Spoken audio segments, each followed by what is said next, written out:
एक रुपए की कीमत। फिजूल खर्ची पर हिंदी कहानी। दोस्तों, बहुत समय पहले की बात है। सुब्रतो लगभग 20 साल का एक लड़का था और कलकत्ता की कॉलोनी में रहता था।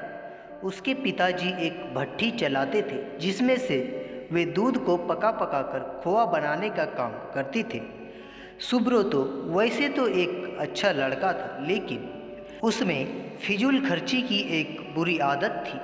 वो अक्सर पिताजी से पैसा मांगता और उसे खाने पीने या सिनेमा देखने में खर्च कर देता था। एक दिन पिताजी ने सुब्रतो को बुलाया और बोले, देखो बेटा, अब तुम बड़े हो गए हो और तुम्हें अपनी जिम्मेदारियां समझनी चाहिए।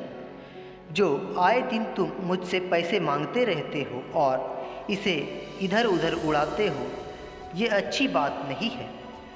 क्या पिताजी, कौन सा मैं आपसे 1000 रुपये ले लेता हूँ? चंद पैसों के लिए आप मुझे इतना बड़ा लेक्चर दे रहे हैं।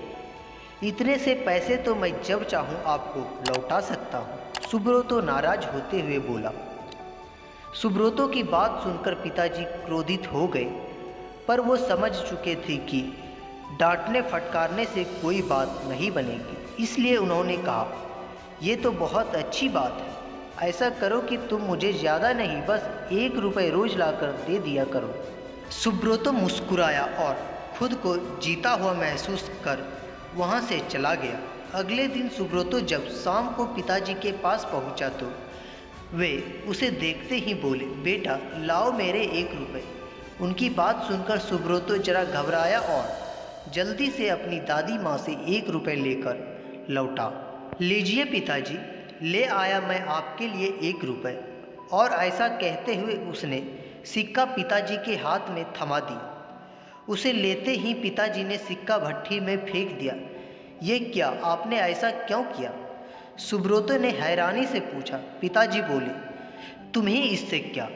तुम्हें तो बस 1 रुपये देने से मतलब होना चाहिए, फिर मैं चाहे उसका जो करूं। सुब्रतो ने भी ज़्यादा बहस नहीं की और वहाँ से चुपचाप चला गया। अगले दिन जब पिताजी ने उससे 1 रुपये मांगा तो उसने अपनी माँ से पैसे मांग कर दे दिया। कई दिनों तक यही सिलसिला चलता रहा। वो रोज़ किसी दोस्त, यार या संबंधी से पैसे लेकर पिताजी को दे देता और वो उसे भट्ठी में फेंक देते। फिर एक दिन ऐसा आया जब हर कोई उसे पैसे देने से मना करने लगा। तब सुब्रतो को चिंता होने लगी कि अब वो पिताजी को 1 रुपये कहाँ से लाकर देगा। शाम भी होने वाली थी। उसे कुछ समझ नहीं आ रहा था कि वो क्या करे। 1 रुपया भी ना दे पाने की शर्मिंदगी वो उठाना नहीं चाहता था। तभी उसे एक अधेड़ उम्र का मजदूर दिखा जो किसी मुसाफिर को हाथ से खींचे जाने वाले रिक्शे से लेकर कहीं जा रहा था। सुनो भैया, क्या तुम थोड़ी देर मुझे ये रिक्शा खींचने दोगे? उसके बदले मैं तुमसे बस 1 रुपये लूँगा, सुब्रतो ने रिक्शे वाले से कहा। रिक्शा वाला बहुत थक चुका था। वह फौरन तैयार हो गया। सुब्रतो रिक्शा खींचने लगा। ये काम उसने जितना सोचा था उससे कहीं कठिन था। थोड़ी दूर जाने में ही उसकी हथेलियों में छाले पड़ गए, पैर भी दुखने लगे। खैर, किसी तरह से उसने अपना काम पूरा किया और बदले में ज़िंदगी में पहली बार खुद से 1 रुपये कमाया। आज बड़े गर्व के साथ वो पिताजी के पास पहुंचा और उनकी हथेली में 1 रुपये थमा दिया। रोज की तरह पिताजी ने रुपए लेते ही उसे भट्ठी में फेंकने के लिए हाथ बढ़ाया। रुकिए पिताजी, सुब्रतो पिताजी का हाथ थामते हुए बोला। आप इसे नहीं फेंक सकते, ये मेरे मेहनत की कमाई है। और सुब्रतो ने पूरा वाकया कह सुनाया। पिताजी आगे बढ़े और अपने बेटे को गले लगा लिया। देखो बेटा, इतने दिनों से मैं सिक्का आग की भट्ठी में फेंक रहा था, लेकिन तुमने मुझे एक बार भी नहीं रोका।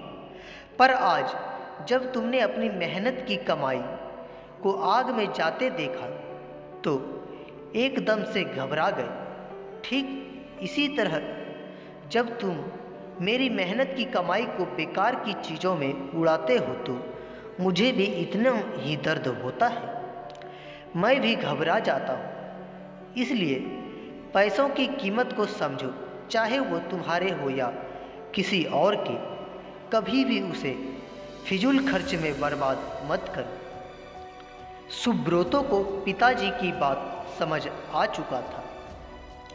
उसने फौरन उसके चरण स्पर्श किए और अपने व्यवहार के लिए क्षमा मांगी।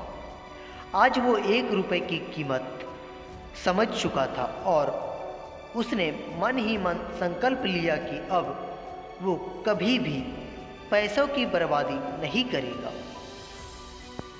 तो दोस्तों, मुझे उम्मीद है कि आप सभी को आज का ये कहानी बहुत पसंद आया हो।